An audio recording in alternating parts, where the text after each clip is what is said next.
Yes, Doctor. And the police are particularly anxious that the cause of death be determined at the earliest possible moment. It's a pity. She was a very beautiful woman. One hates to perform an autopsy on a beautiful woman. But you've no other choice, Doctor. Most unusual. There are no marks of violence on the body. What do they suspect? Poison? Have they any idea? My understanding is, Doctor, that the authorities are entirely at sea as to how she was killed.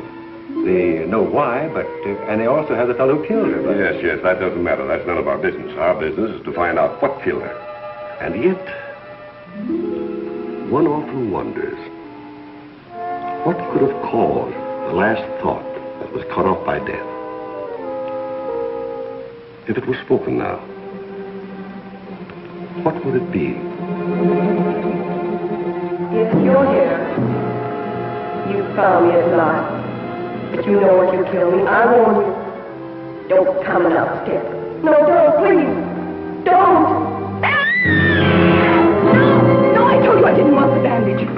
Why, Laura? Why are you so opposed to the bandage? Does it remind you of something, perhaps? What do you mean? Oh, nothing, Laura, nothing. Now, won't you lie down again and let me complete the examination? You're a sick girl, you know, in a highly nervous condition. I want to know what you meant by saying the bandage reminded me of something. If you don't know, how should I? You don't fool me for a minute, Doctor. I know how you feel about me. Do you, Laura? Then I wish you'd tell me, for I don't know. I don't know how I feel about you at all. You're clever, Doctor. But I'm wise to you and that fool of a son of yours. How long have you been married to Walt now? Too long. And why don't you give him his divorce? He's asked you often enough. I'll give him a divorce when I'm good and ready. I see. I'm not afraid of anything he can do, or you, or anyone else. What's that? Your heart's beating like a trip hammer.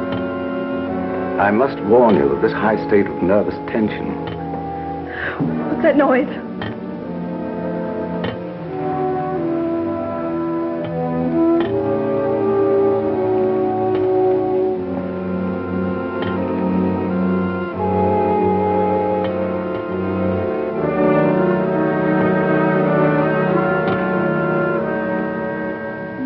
It's only a branch tapping against the window. Now, my dear Laura, if you want me to help you, you must tell me what it is you fear. I told you I'm not afraid of anything. I know what's going on here. Someone's trying to scare me out, but it won't work, see? Here I am, and here I'll stay until I rot. I'm afraid there's more truth in that than you suspect. Laura, I must ask you not to cause Father any more trouble. I don't want you threatening him, you hear? You too. You're so cute. I'm sure you want to be alone. You're not going to make him pay for my mistake. What are you going to do about it? I'd like to... You'd like to choke me, wouldn't you, Ward? You haven't got the nerve. Here. This is the only thing you ever gave me. You can have it back. right. I gave her this when we were married. It's the only gift that ever passed between us. Ward, what do you propose to do about Laura? What can I do? She won't leave me. She won't give me a divorce. Well, things can't go on this way, you know. Dad, what is the matter with her? What do you think is wrong? I don't know. She wasn't this way until she began getting those letters from abroad, you remember? Yes, it had something to do with those letters. But you would have thought that when they stopped coming, that... What is it, Elizabeth? There's a patient, Doctor, a Mrs. Williams. Williams? That's the name she gave, and she's decked out like she's going to a horse show. I can't see anyone today. Ask her to make another appointment. Dad, please don't let what has happened interfere with your practice. Very well. Send her in a few minutes. Sure, Doctor. Oh, yeah, that Bill Raymond's waiting. Do you want to see him? Who's he? That private cop who's always hanging around just hoping somebody gets murdered. Oh, yes. He's probably come for his check. Take care of it, will you, Ward? Yes. Elizabeth, Yes. this for you.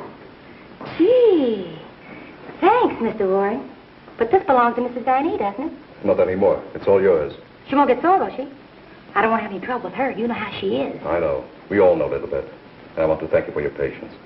Run along now, Lilibet. Yes, Doctor.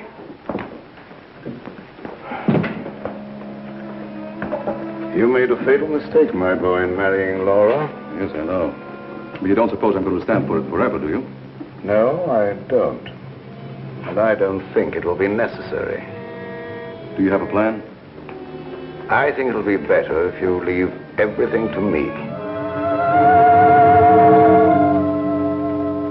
From the day a mysterious caller came to see Dr. Van E. Oh, yes, I remember now, Mrs. Williams. I spoke to you this morning on the telephone.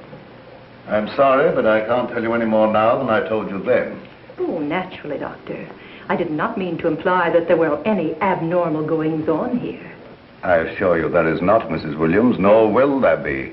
Nevertheless, Doctor, the way you were described to me and the way your place was described to me, I am certain that I am in the right place. May I ask from whom you obtained these descriptions? From a friend, Doctor. A mutual friend. Lilibet, the woman I love. Can't we be friends?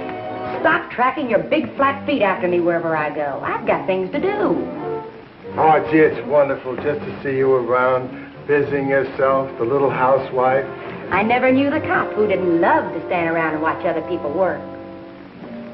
Mrs. Williams, it's obvious from your conversation that you've come into possession of certain facts concerning my past. I know of only one person who could have given you that information.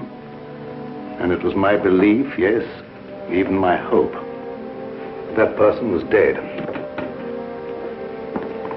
But let me say that even if that person were alive, I should not submit to blackmail from you or from anyone else. You show great courage, Doctor, for one in your unusual position. There has been no question of blackmail. I came here seeking your cooperation, which you have refused to give. So, let us call the matter closed. Thank you. Au revoir, Doctor.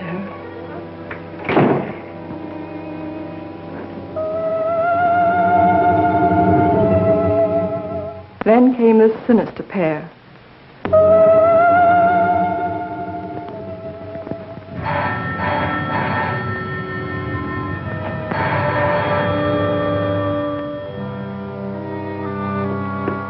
My little guardian of the doorbell. If you had waited another second, Inigo and I should have kicked the door in. Yes, sir. Sir? There is an air of inquiry about you that immediately offends my deepest nature. There is something suggesting Scotland Yard, the French Sûreté, the Italian Carabinieri, the Turkish Polizei, and other minions of the law. Short, sir, I think you're a cop. Yeah, how'd you know? I believe I'm in the home of Dr. Joseph Van E. Yes, sir. I mean, sirs. Oh, do not be polite to Inigo. He's only offended by it. Run along, Inigo. Make yourself at home. We got a nice tree in the yard, but It ain't got no coconuts.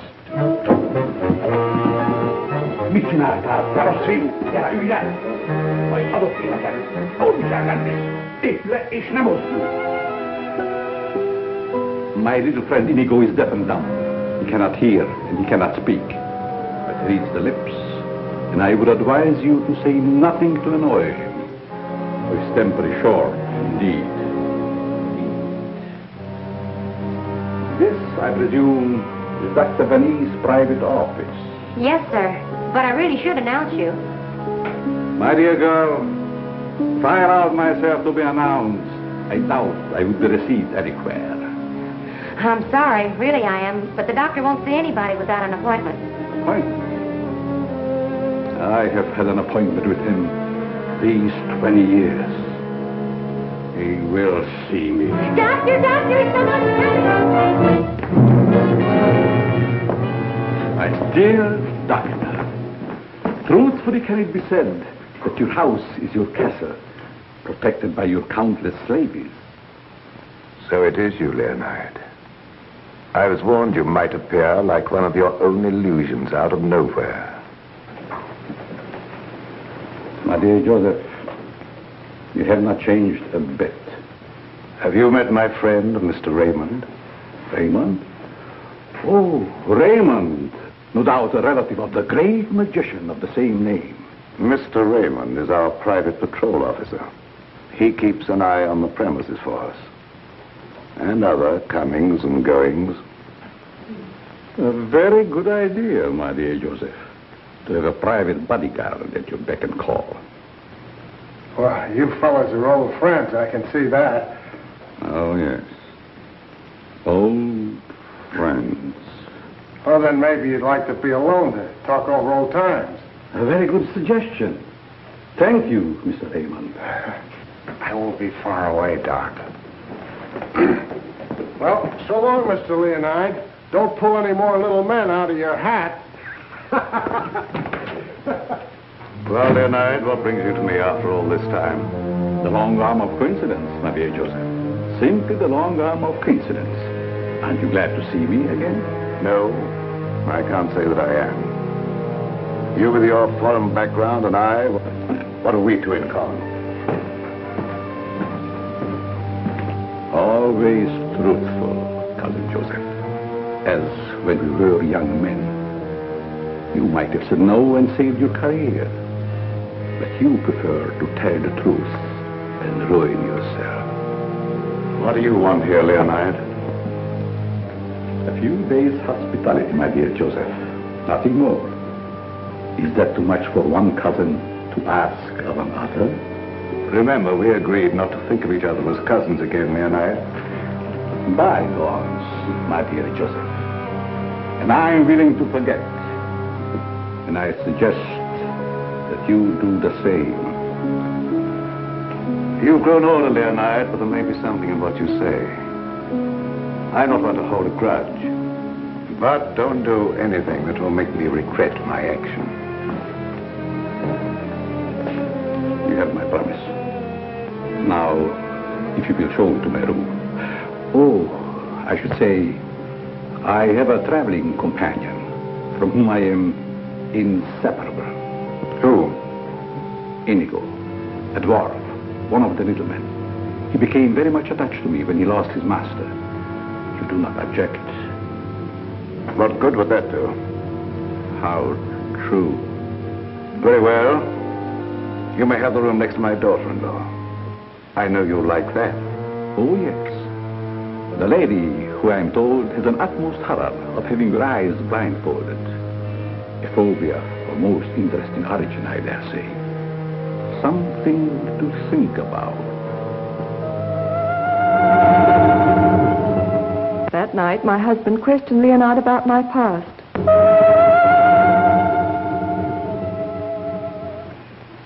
Cousin Leo. Oh. My dear Ward. How flattering that you remember me. Well, how could I ever forget you? What are you doing here? A chance visit, my boy. I wanted to see the old homestead again. You've seen Father? Yes, and he received me with open arms. in a manner of speaking. I don't mind telling you, you came at a very bad time. We're having some trouble. My boy, trouble and I are like this. I presume you refer to the charming lady in the room next to mine, your wife, I believe. Yes, Laura, I have met her, but I'm looking forward to the pleasure. I'd like to talk to you for a moment. All right. Perhaps you can help us. By doing what, my boy? You've been everywhere. You were caught in Europe during the war. I'd like to show you something. You may be just the person I'm looking for. If I can be of any service. Did you ever hear of a dance team called Renee and Lorette? I don't think so, my boy. And then again, There must have been such a team. Look. Renee and Lorette. The dance of the green mask in the green room in Paris. Green room. Yes? Oh, the face of the man does seem slightly familiar. May I ask, where you got this photograph? The maid, Lilibet, found it in Laura's room and turned it over to me.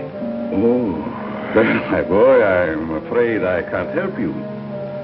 I played the green room on several occasions, but never with these people. In fact, I don't seem to remember them at all. And I appeared in many clubs during the occupation. I'm sure the girl behind the green mask in this picture is Laura. How can you be sure? Who can ever be sure what's behind the mask? If the people in this photograph could suddenly come to life. I'd like to know who the man is. It can be anyone, my friend. Anyone. In this makeup, it might be even I. I wish you wouldn't joke about it. This is very serious. Of course. But let us say you found out who the man in the photograph is. What then? I have an idea that if the man in this picture were to show up, I'd find out I wasn't married to Laura at all. Think over what I've asked you. It'll be to your advantage. Certainly, my boy. I will give it every consideration. And perhaps something will occur. Who knows? Don't you want to leave the photograph with me for my further study? It might be the very incentive that my memory needs. No, thanks. I'll keep it. As you wish.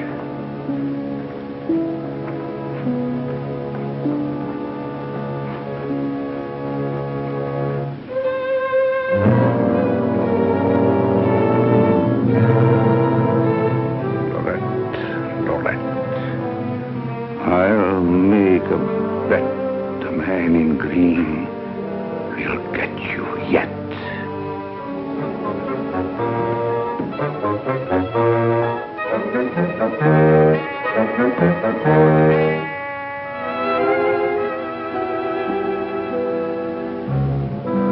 Inigo.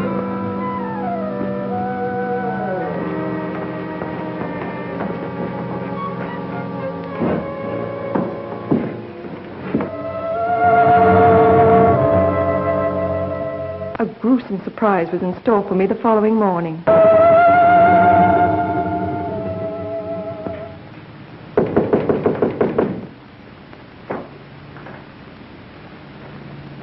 Who is it? It's me, ma'am. What do you want? The afternoon mail. You wanted to know when it arrived. Was there anything for me? Yes, ma'am. Put it under the door. I can't. It's a package.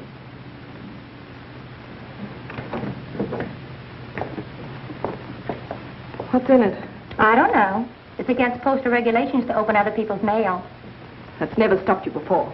I'd like to know what you mean by that remark, ma'am. Oh, shut up and get out. Don't you want me to help you open No, it? I don't. Get out. It's addressed to you in green ink with a warning. Look out for the man with the green mask.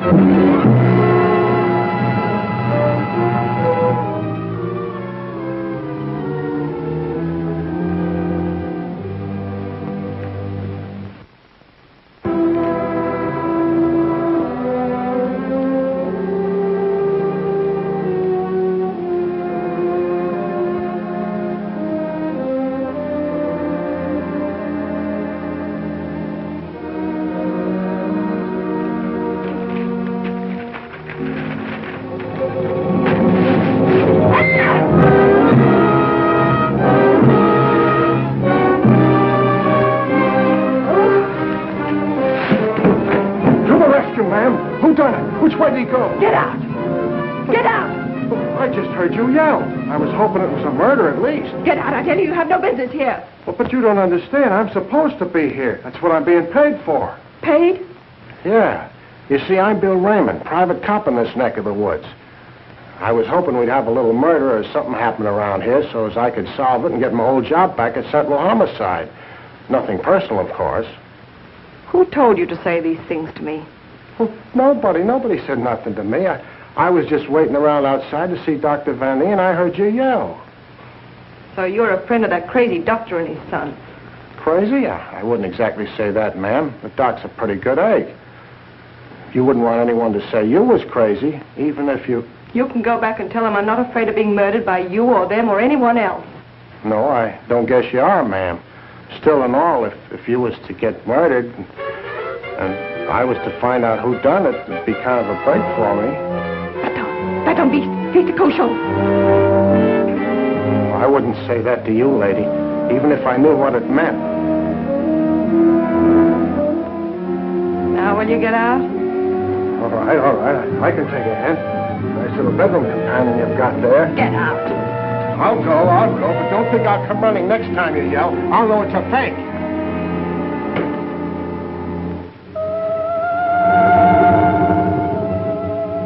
I became afraid and my mind started to crack.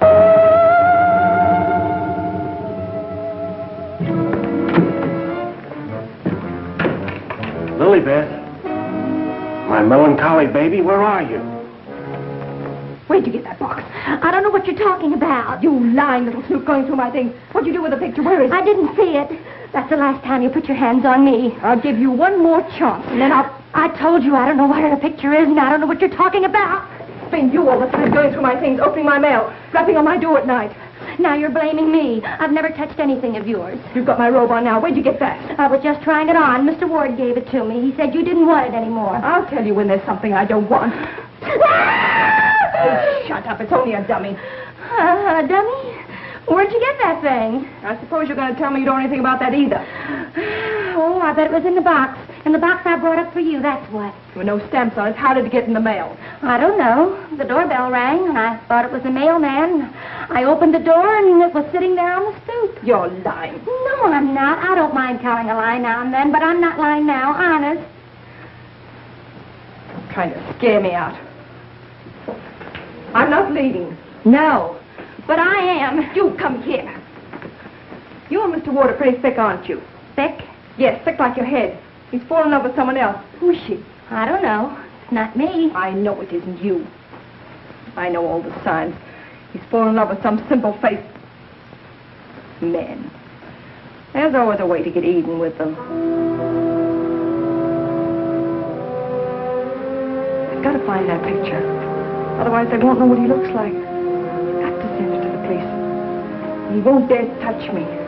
Who do you mean, the man in the picture? Have you seen him?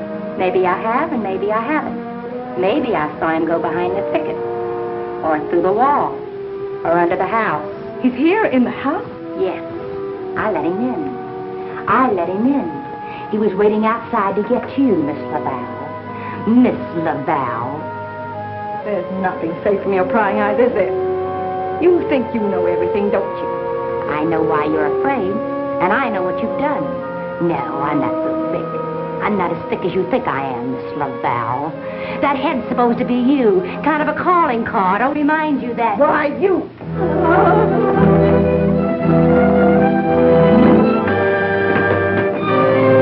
Excuse me, lady.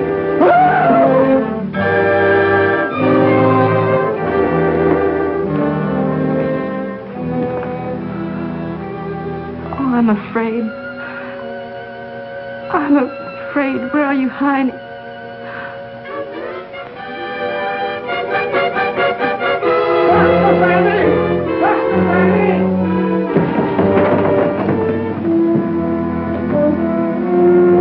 Dr. Van Nee! Dr. Van Nee! Doc! Fun is fun. But after all, there ain't nothing in my contract that says I gotta... Well, now I ask, is that anything to be playing football with? Where did you get that, Raymond? Miss Van Nee chucked it at me like I was a pass receiver for a football team. and I'm all out of practice. Let me see it. This comes from a group of anatomical specimens that was locked in a room in the cellar. How did you happen to get it? That's what I'm trying to tell you. There I was, outside her door, strictly minding my own business, understand? Listening at the keyhole. I don't think that belongs to the realm of your duties, Raymond. But, Doc, there were screams inside. You gotta admit it's within the longitude of my profession to make with an investigatory reaction thereto. What am I saying? I don't understand how his head got from its locked room in the cellar. Well, the way I heard it, it was sent to Mrs. Van A. That was rather a gruesome practical joke. Why, your anatomical locker hasn't been opened for ages. I think you once told me you'd lost the only key to it. I know. There is no key to my knowledge. Why, that thing didn't walk out of the room by itself. Hardly. Doc, I'm worried. What about, Raymond? Well, now, take this head business. The whole thing don't seem hardly serious to me. I think that if it's all the same to you, I better be checking along to other duties. You're not afraid, are you, Raymond? Who, me? Scared? It's just that I don't think that there's going to be any murder here done after all. That's too bad. Well, it's not your fault, I guess. It's just not my lucky day, that's all. Thank you, Lilibet.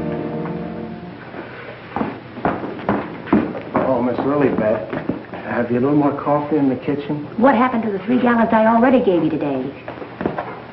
Lilibet, what you need is a good, strong, steady man. Who is always hanging around, tracking up my floors and things.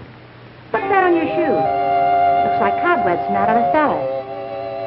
What were you doing in the basement? It could have been the attic. Bill Raymond, you're holding out on me.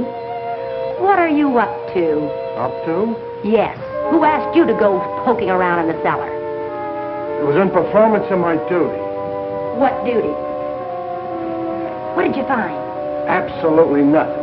That's what makes me so disgusted. Too bad about you. You know, Lilibet, I think somebody around here is just kidding. They don't mean business at all. Why don't you just wait around and see?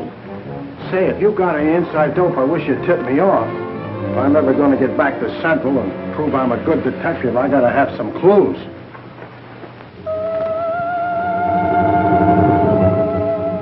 Yes, I was scared. Scared of my life. I expected big things of that ghoulish-looking guy, but he ain't delivered neither. I should say, in a way, you were entitled to expect big things from him. Leo was once confined in this house when it was an institution for the insane. Nerves, you know. Do tell. Well, then, he must know his way around the place, huh? I understand while he was here, he engineered an immense number of secret passages through which the guards could keep an eye on the inmates at night. Finally, he took one of these passages into the outside world, and we heard later he'd been seen in Europe. Ah, Europe. That's where history's being made today. Gee, I'd love to travel and... Well, perhaps you'll have an opportunity someday. Not if something don't happen around here pretty soon to make me famous. That Lilibet.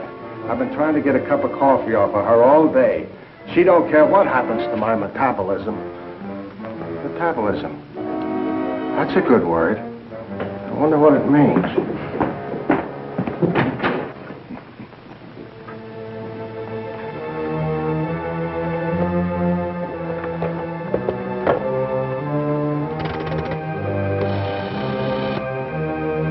Operator, I want the police right away.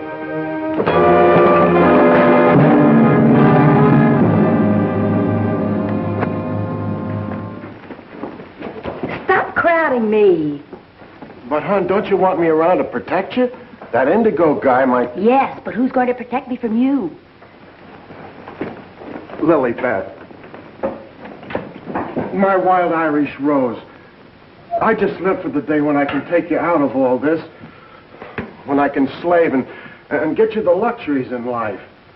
Gee, I'd gladly work my fingers to the bone to buy you expensive motor cars and furs and jewels and and things and serve you breakfast in bed. What's the matter with me? Am I crazy? Yes, and I'd hate to hang by my neck until you got me all those things. Yeah, you might get a little blue in the face. Still and all I got to do is to find myself one slightly murdered body, and I'm in. Stop looking at me. Oh, Lilybeth, sometimes I think I'm not getting anywheres with you. What do you think?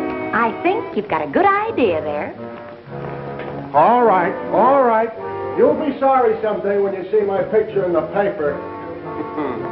Wait and see.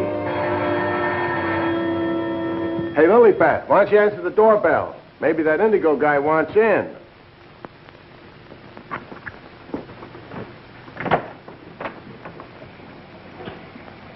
The doctor ain't home. You'll have to call some other time. Don't be silly. Don't say I didn't tell you.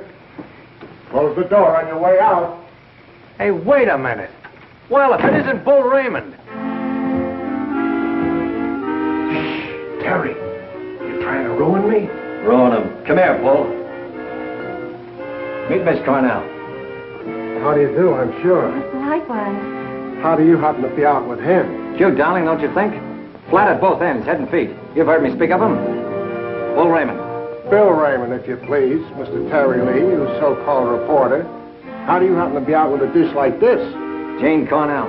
Good for dull days in a man's life. Mr. Raymond. Oh, yeah, I remember. Terry told me about the time you shot up the dressmaker's dummy. Huh? Yeah, he said you closed in on what you thought was a murderer, but it turned out to be the dressmaker's dummy, and you shot it full of holes so the real murderer got away. My pal. So this is where you've been hiding after they kicked you out for that fiasco, huh, Bull? Bill, I mean? What are you doing here? Can't a man rehabilitate himself in peace? Here I come looking for an honest crime around here so I can solve it and get myself back to Central. And you come along and... Where's the body, Bull? Bill? There ain't no body. That's the trouble. No, let's keep it friendly. Friendly? What do you mean? Let's have it. Who killed who and why? Are you kidding? Did somebody get knocked off around here? Look, I don't like to be kidded either. Where is it hidden, Sherlock? Oh, Terry, you've been on the police beat so long that... Now, listen, Bill, you know me well enough to know I wouldn't come out here just for the ride. Not when I could be, It just so happens there was a call to the police. Came from out here. And I happened to be there when it came through. Miss Cornell happens to be the operator. So she tipped me off. Told me the line had gone dead. So I smelled the story, and here I am for an exclusive. You see what I mean? What's in that? Well, that's the doctor's consulting room, but there ain't nobody in there. I've been standing here for quite a spell. Open it up. Let's take a look. That's funny. The lights in here ain't almost never out. In you go. Never do that. I could get killed that way. Is that bad? Oh, so nothing's happened around here, huh? It's busted.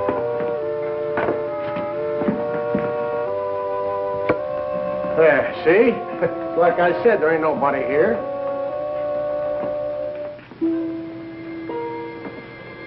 Hey, cut it out, will you? You're making me dizzy. Well, sure, somebody stumbled over it and pulled it out of the wall. Could happen anywhere.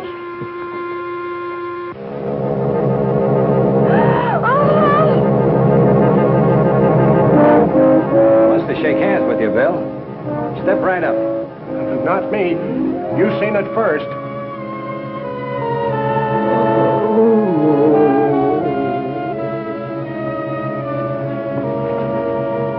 Doc! Raymond, did you try and kill me? Why, Doc, why should I do that? You ain't paid me for last month yet. How long you been here? Now, let me see. I was going to make a telephone call when... Somebody conked you, huh, Doctor? Then rip the telephone wire out? Yes, I imagine that is about what happened. Who are these people? Well, they're all right, Doc. This is Terry Lee and Miss Cornell from the Times. We don't want any reporters here. Nothing's happened. Look, Doctor, nobody ever wants reporters, but then something happens and there they are. But nothing has happened. I fell and hurt my head. Oh, I see. Then you got up again, put yourself on the table, and got all nice and pretty in that shroud there. You won't get any story here. And now, if you'll excuse me, I have some work to do. Doctor, do you mind if we stick around for a while? Seeing that nothing's happened, well, why not? Very well, you may stay for a while, but I warn you, if you make yourselves objectionable in any way, I'll have Raymond throw you out. Well, come on. You heard what the doctor said. He's busy. Get out of the office.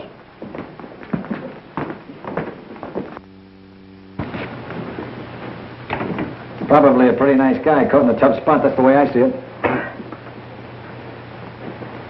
You wouldn't want me to tell him you got kicked out of homicide, would you, Bill, old boy? Oh, Terry, you're my pal. You know that, don't you? Would I kick you out? You would if you could, Bill. Now, why can we have a little talk, quiet like? Well, if you just follow me in the parlor over here. Oh, me too, darling, me too. Darling knows everything about everyone, and that's how I learned. Good tell. I just sit at his feet and listen. Baby, I'm going to miss you an awful lot when I grow tired of you. Now, remember, you're just going to listen. Well, of course, darling. What else do I do when I'm with you? Sit down. Now, as I remember it, there was a singer at the Click Club who called herself Laura Laval. Didn't she marry young Ward Vanny a couple of years ago? I don't know nothing about it. Oh, yes, you do. It was just about the same time that you had that affair with the dressmaker's dummy. Oh, yeah. Yeah, now I remember, Terry. You're right. She was down to the Click Club, and it was her that married Ward. Wasn't that on a bet of some kind? Well, there was a party going on, and somebody dared Ward to ask the singer to marry him, and he thought at the time it was a good gag, and he went along with it. That's right. He got pretty high and then popped the question at her. How romantic. I just love that. Hush, dear. Listen. Oh. Well, that's how it happened anyway. Ward woke up the next morning and found himself married solid. He'd asked her, and she'd snapped him up. Oh, and they lived snappily ever after. I don't care. I think it was sweet. Darling, couldn't I get you high sometime? And... Sweetheart, have you ever heard the old saying about little girls? What's that? Little girls should be seen and not heard. Now, go on, powder your nose. All right. I think I'll be shoving along, too. Now, wait a minute. We're just getting started. We were talking about a singer who called herself Laura Laval. Pushed her way into this house for good reasons of her own. Gentlemen, I beg your pardon. I must tell you frankly, I have been eavesdropping. Professor Leonard, this is a reunion. My boy, you must forgive me. You seem to remember me, but I do not recollect you. When was it? What was it? Oh, Professor, it was a long time ago, and I was a kid up in the balcony in Albany. Yes? When you brought down the house with great feats of legerdemain. Oh. You remember, Professor? That was the night that the box office receipts disappeared, just like magic. Part of the act, my boy. Just a part of the act. It's a pleasure to meet one of my youthful admirers. Terry Lee of the Central City Times. Oh, the press? Well, it's nice to have known you. Wait a minute, Professor. What's your hurry? Are you afraid I might bring up the subject of those certain unfortunate recent connections of yours? Shut in the dark, my boy, I'm sure. And I will ignore it. Of course. And this young lady, no doubt a companion of yours. Jane Cornell, my fiancée. Delighted. Likewise, I'm sure. Delightful. And I would suggest to take very good care of her. Miss Lee? Oh, I haven't had a chance to talk to him yet, Mrs. Vanny. Never mind, I'll tell him myself. Darling, I met her upstairs, and I told her all about you, and that you know everything about everyone. Thank you very much, dear. Welcome to your living room, Mrs. Vanny. Thank you, but it isn't my living room. I understand you're not unaware of my position in this house.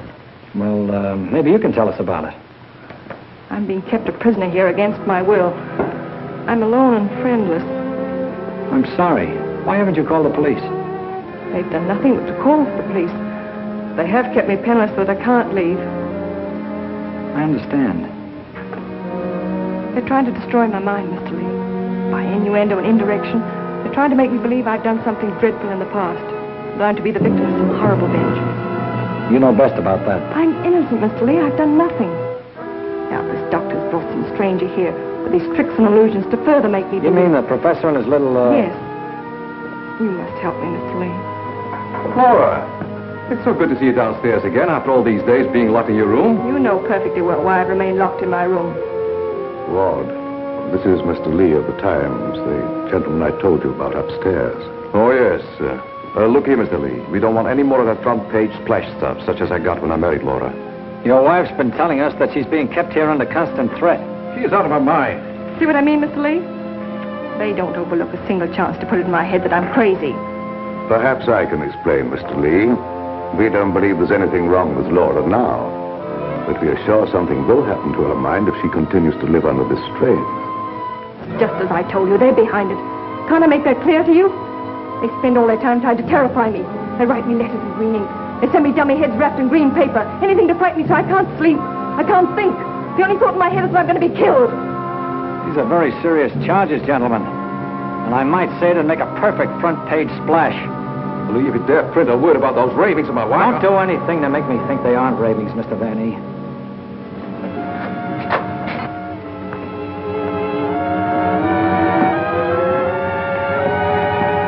He said to put the blindfold on, and you will know the truth. No!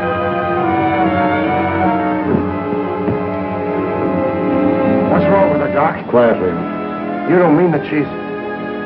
Dead, Raymond.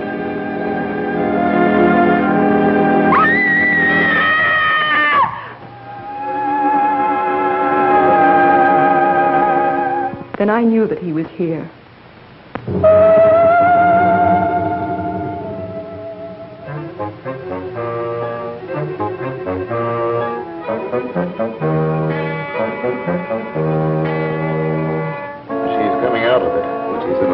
State of shock. May be necessary to administer a sedative. That's intended to shut her up. I'd like to hear her do some more talking, Doctor. If her mind is allowed to dwell upon what's happened, that may be the breaking point. Well, you've got all the answers. Look here, Lee, I don't like your tone. If you have any insinuations to make them to me. Okay, I will. Suppose you and I talk this over downstairs. I don't recognize your right to question me. However, if it'll make you leave Father alone...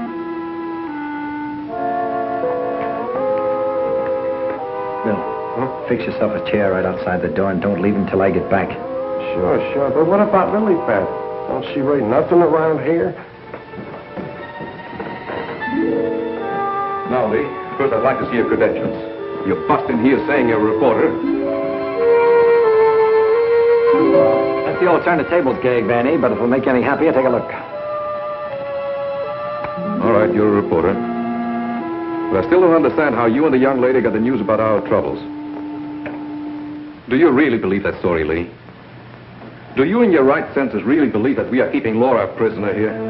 That's what the lady says. She said that... Nonsense. Nothing would please me more than if she got out.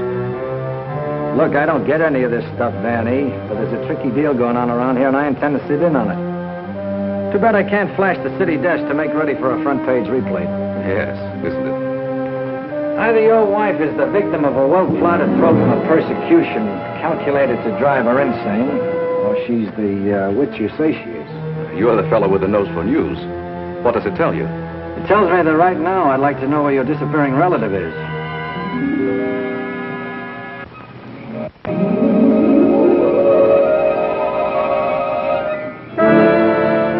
Get back, you fool. What's out there? I have a right to know.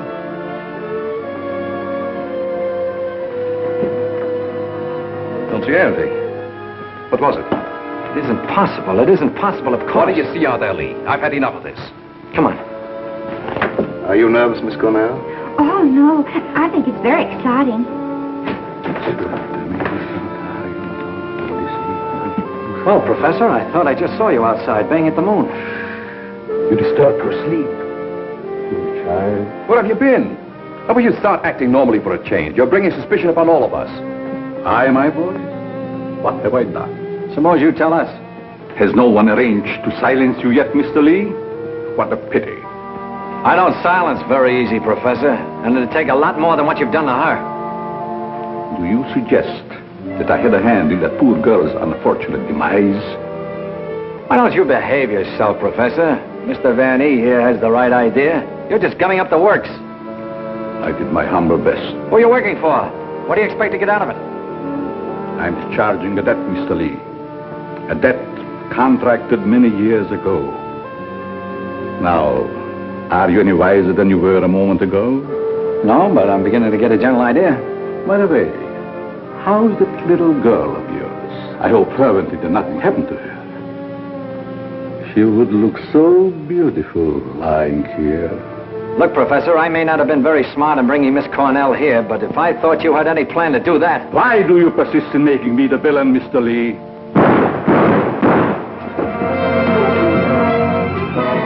Now we will let you be the witness, Mr. Lee. I am here. The sounds came from upstairs, right? Always reliable. Now what are you rehearsing? In there, Terry. In there. It's murder.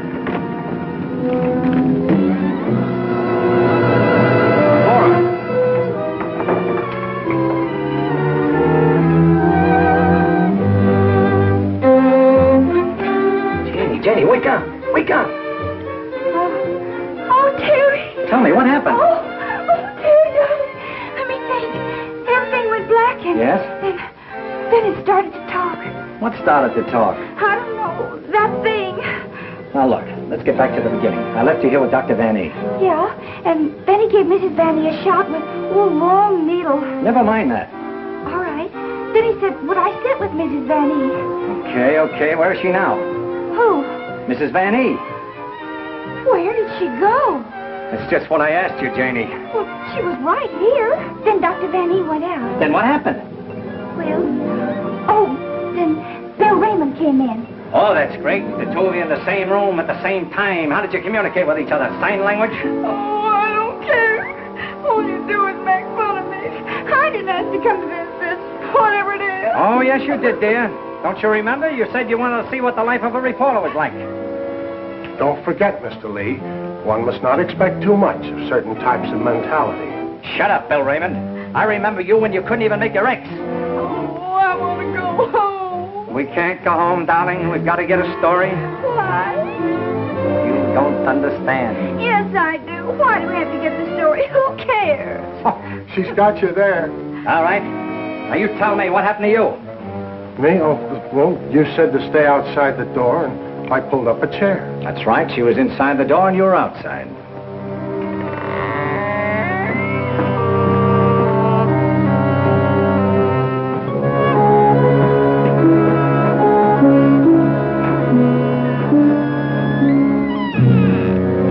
Then come that odor of heavenly perfume. That was an lily pad. It was sweet and penetrating, like an ancient drug. And I felt kind of sleepy-like. Oh, so sleepy.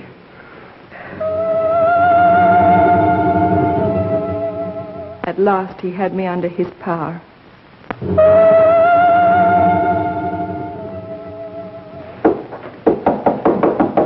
There must be a button or a gadget of some kind around here. 2 o'clock, almost deadline for the 9 o'clock final. Oh, Terry, what makes you think there's anything behind them walls? I've got a sneaking suspicion that the professor uses them for a disappearing act. I wish Lilybeth was here to make me a cup of coffee. Well, she's right over in the doctor's office. Why don't you ask her? Poor Lilybeth. I kind of hinted that all I needed was a murdered body, but I didn't think she'd take it personal. Will you stay with those walls? I've been around them 3 times, Terry. The thing I can't understand, if the professor was down here when the trouble was going on upstairs, he just had to be 2 different guys in order to have a hand in it. Oh, Terry, let's figure it out in the morning, huh? What's that?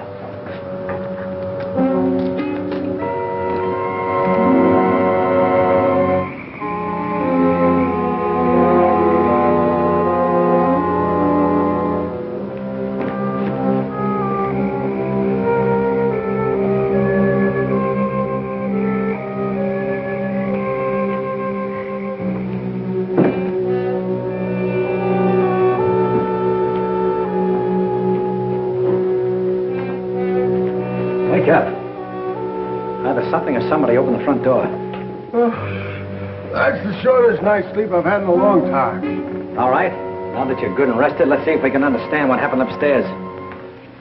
Well, Do you think it had something to do with that picture, maybe, that Lilybeth found in Mrs. Van Ee's room? What picture? Oh, the one with the couple with the two masks, you know, like we found, like that mask. Who has the picture now? Well, young Van E, I guess. That's the point. Where has Mr. Van E been since his wife's disappearance? Well, him and his old man are sleeping. I guess they got some sense. Oh, no. I've already checked that, and they haven't slept in their beds tonight. Wake up! I refuse to answer on the grounds that might tend to incriminate or degrade me. My unconscious mind. Now, look, Bill, please stay awake for a while. Now, look, tell me, what happened when you smelled that sweet odor in the hall upstairs?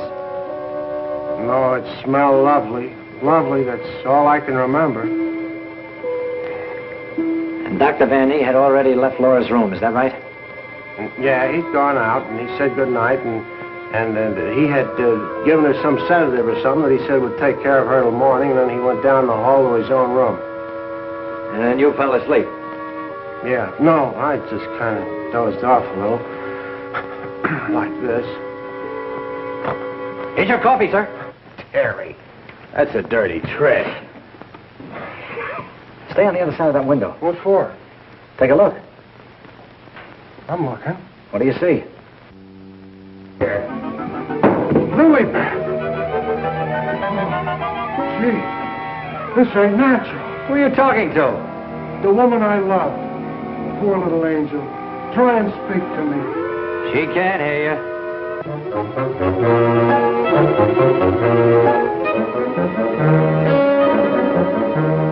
What was you doing outside? You're supposed to be dead. Now you stay right here, honey. I gotta catch that guy in the shrubbery. Gee, what are you doing to me, Lilybeth? I got work to do. Lilybeth, be reasonable, will you? If you don't cooperate, I'll never get back to Central. Never mind, Raymond. Take care of Lilybeth. Lilybeth! Yeah, that's who it was. I opened the door and she fell right in my arms. Like she had something special to tell me. You notice that fragrance about her? And to think this wilted flower was once even as you and I. Take her back into Dr. Van E's office. What's she doing wandering around? She's supposed to be a corpse. What happened to that guy outside? Never mind. You found her. I never knew she was lost. I missed her. I missed her from my office. Will you please take her back? What are you going to do? Yes, Doctor, and what have you been doing? We've turned this house upside down trying to find you. Hardly that, young man. If you'd done that, you would have found me. Now, Raymond, we can't allow this girl to remain in this condition any longer. Well, what can you do? She looks like a perfect stiff to me. Bring him into my office. Oh, Doctor, this may not be any news to you, but your daughter-in-law has disappeared. Oh, how dreadful. But let us say somewhat overdue, eh, Mr. Lee? You don't seem very surprised to hear about it. Young man, when you've been devoutly praying for something to happen, you accept your good fortune without question.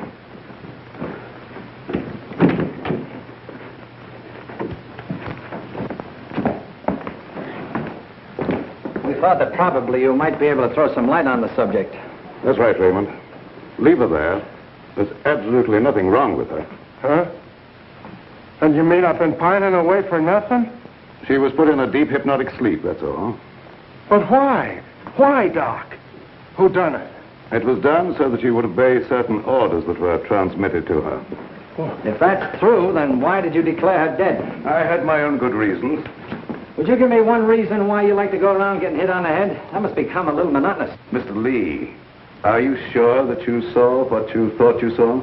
Well, I'm not blind. I might be getting a little dizzy in this madhouse.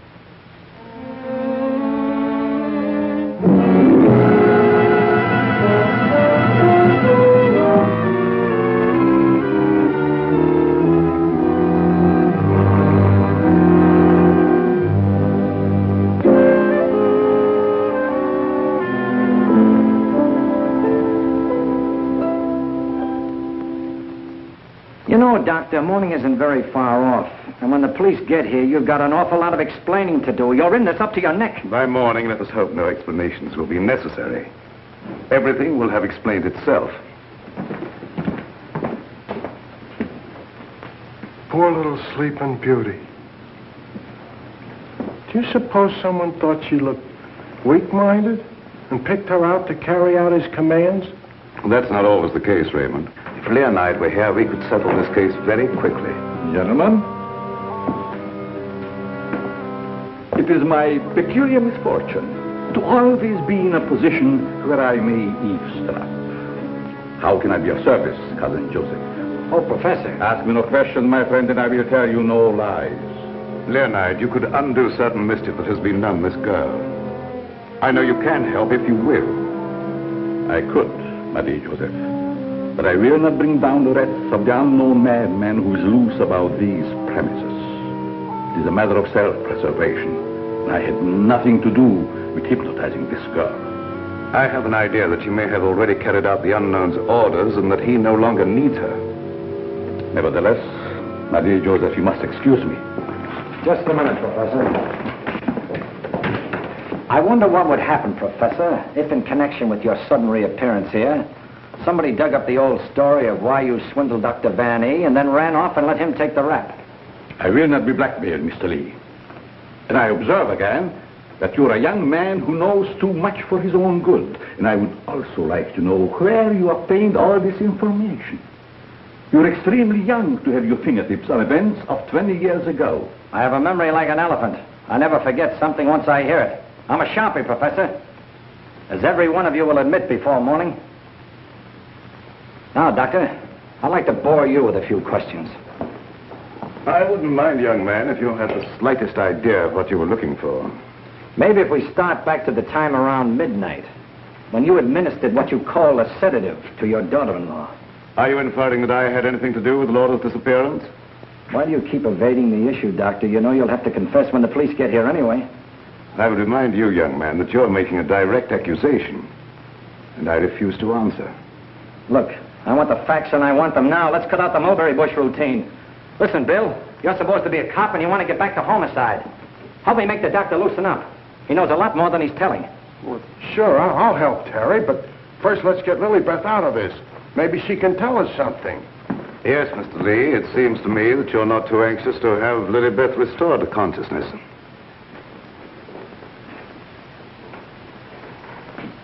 What do you hear, Doc? Her heart's in a very depressed condition. Someone's been giving her orders by mental telepathy. Hey, could I learn to do that? Supposing Lilybeth was in the kitchen, could I telegraph her a wish for a cup of coffee, huh? Perhaps, Raymond, someday when we have a little time, I'll indicate the principles of hypnosis to her. Thanks. My dear Joseph,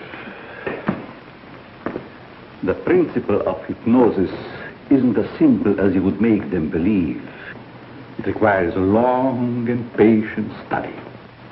But I will risk the wrath of the unknown. For I see you truly love this child. And for your sake, I shall use my knowledge. Oh, gee, thanks, Professor. You're solid.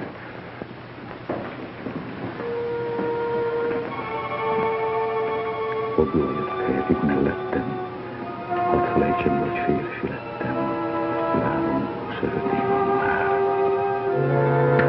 Wake up. Wake up. Lilybeth, darling. Keep your big hands to yourself. What are you slapping me for? Professor, put her back to sleep. It's better that way. What have you been doing to me? Me? What have I been doing? Yes, what have you been doing? You gotta learn me that hypnotism trick. It's my only chance. Tell me, Lilybeth, what happened? Well, I can't seem to remember it. It all seems like a dream. Did you see anyone? No. But I do remember a perfume, a sweet odor. Yes, go on. Terry, darling. Oh, Terry, darling. Yes, Jane. What is it? Is it Halloween? No, it isn't. Then why was that green face bobbing up at the window? What? Yeah, a green face just like the one I saw in Miss Van E's room. You saw a green face in Mrs. Van E's room? Yes, darling, that's what she was shooting at. I mentioned it to you, but you're so scatterbrained. Yes, dear, I'm scatterbrained. Does your mind feel rested now and everything after your nap? Mm-hmm. That's a good girl. Now, come on, tell me, what happened? Oh, don't yell at me. I can tell you just how it happened. We were alone in the room, and Laura was going to sleep. And then she said, "Oh, take away the bandage." And I said, "What bandage?" And then she said, "Oh, don't shoot me. I didn't mean to do it." And then, the room got awfully black. I think somebody must have turned off the lights. Just like that. Go ahead, you're doing fine. Well... Yeah, the lights had already gone out. Uh-huh. And the room got awfully dark. You've already said that. Think hard now. You saw a green mask. It came out of the wardrobe. Like a moth? Yes, darling, just like a moth. Oh, how clever of you. It was just like a great big moth, and it flew around and Please around. don't make yourself any dizzier than you are. Now tell me the rest of it. Well, I just don't see how you could remember that it was like a great big moth. Did you see it? Was you there hiding in the wardrobe, maybe? No, I wasn't in the wardrobe. Now, look, Jane, please, be yourself. No, I mean, don't be yourself. Just relax. Relax. Mr. Lee, just a moment. Where were you? Were you upstairs? No, I was down here talking with your son. And by the way, where is he? Here I am, Mr. Lee. What can I do for you? Will you stop it? Yes, I was listening outside the door. You haven't answered my father's question yet. Oh, come on, take it easy, take it easy. Maybe you can tell us where you've been, Mr. Vanny. Of course, you don't know anything about your wife's whereabouts. Oh, go on, tell him where she is. I want to go home. I'm hungry. Quiet, everybody, quiet! Laura! Don't. No, don't. Don't.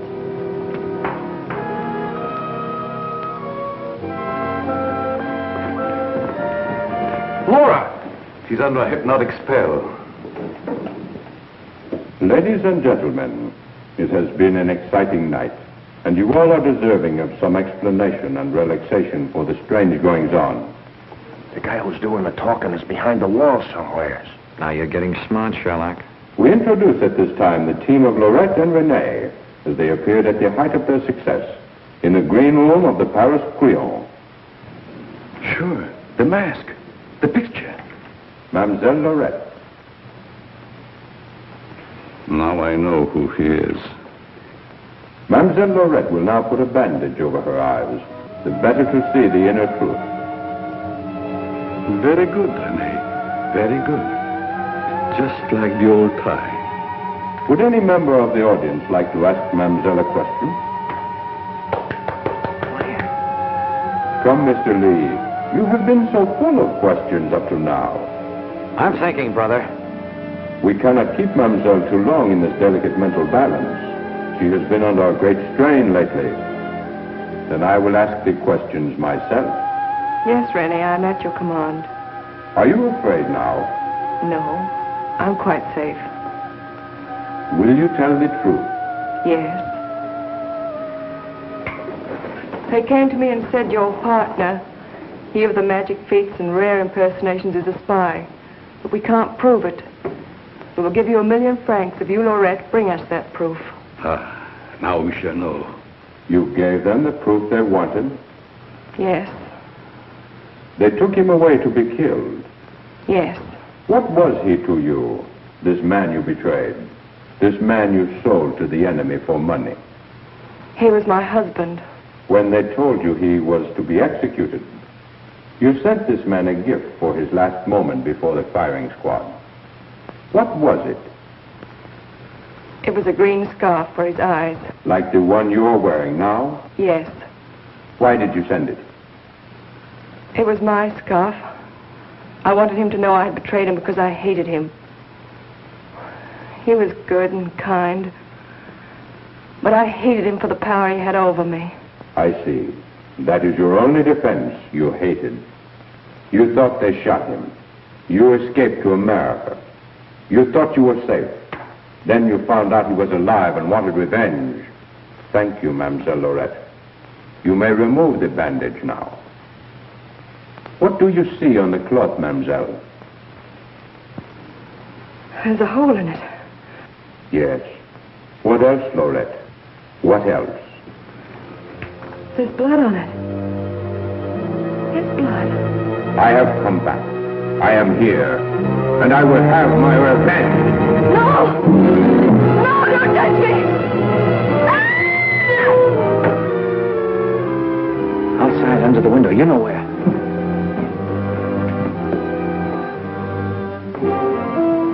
Yes, he had his revenge. She's been living in mortal terror that he'd find her. Just a minute, lady. You ain't going nowheres. Well, if it ain't Mrs. Williams, come along with me. Come on. You want me to slug you? Get inside. Hey, Terry, come here. Get a load of this. There's your man. At last I caught me a murderer. You're wrong. I never laid a hand on her. Nay, my boy, you kept your promise to me. You said you wouldn't touch her. But she's dead, ain't she? And you ain't going nowhere till we find out what killed her. And you, Professor, you know too much for your own good. I'm holding you, too. Now you're getting smart, Bill. Well, Professor, I see you two know each other. Yes. Rene was my assistant. I taught him everything he knows. He went out for himself and became a success. Later, we met in a concentration camp. And here we are. A small world, Mr. Lee. Small world, indeed. Terry, isn't this the place where you get the marriage licenses? No, dear, this is the morgue. The morgue. Oh, darling, you say the cutest thing. The morgue. Oh! Never mind, dear. You just stay right here and nobody will get you. Oh, but... Well, Doctor, got anything to add to my story of the year? Who's this Rene? Rene was her husband. She turned him over for a sum. Figured the Nazis would take care of him, but he had ideas of his own. Look, Doc, was it murder? Do I finally get a break? Was she murdered? We're sending the report to the police. What was it say? Ah, come on, Doctor. Don't hold out on us. I didn't understand it at first, but I do now. There were no marks of violence on the body, and we found no internal disturbances. What does this all add up to, Doctor? Yes, let's have it. She was literally scared to death.